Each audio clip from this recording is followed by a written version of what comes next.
Kommeeya nti bannange akwagala oyagala akwagala atya? Akukolere ki era akuwa eki? Wano ne Mikolo we yayingirira mu mpaka, kubanga naye yali yazze dda ng'ayimiridde awo ku bbali. N'agamba mmeeya nti, nedda, oli tomuzibiikiriza buzibiikiriza. Ndowooza era waliwo ensonga emwogezza ekyo. Ko Mirembe nti, gwe wamma ssebo weeri. Munnange empaka nga zikalambira, okutuusa Mikolo lwe yagamba Mirembe nti oba nkakaza nti mwagala, yansaba ekintu kyonna ky'ayagala alabe oba nnaakimuwa, alyoke ategeerere okwo obanga mwagala oba simwagala. Ye nga tannaba na kukisaba, nze olw'okwagala okumukakasa nga bwe mwagala, saalowooza na ku kyanansaba, wabula nakkiriza bukkiriza nga bwe nja okukimuwa. So nno biba biseera birala, ndowooza sandikkiriza kigambo kya buzibe bw'amaaso kityo. Naye mu kiseera kino saalina kirala kyakumponya. W'olumira ku ly'ogenda okukoza.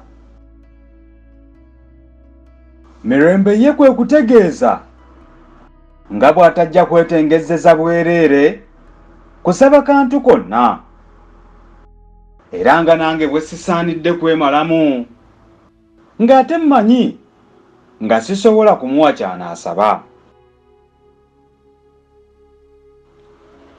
Nze ne nnyongera okuggumiza ekirowoozo ky'obweyamo bwange. Yalaba nnyongedde okukikakasa, n'agamba nti, jangu tugende wali awali abakulu, nkikusabe nga nabo balaba. Naye onooswala bwe kinaakulema. Bwe twatuuka awali Muyodi ne ku lwawo, Mikolo n'annyonnyola empaka nga bwe zaali, era nga bwe baali balindirira okuwulira ekisabibwa.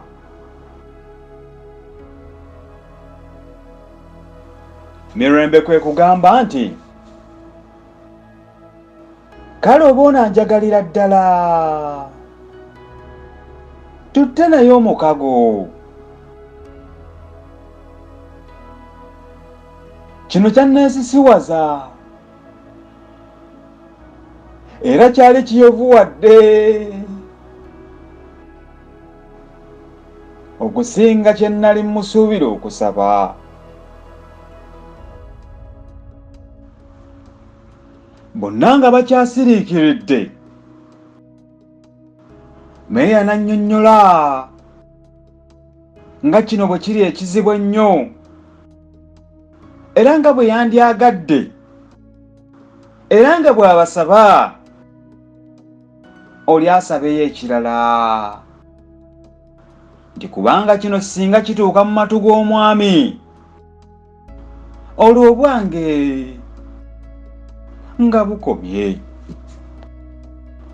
Mwebala okuwuliriza ekitundu kyaffe kino ekya39.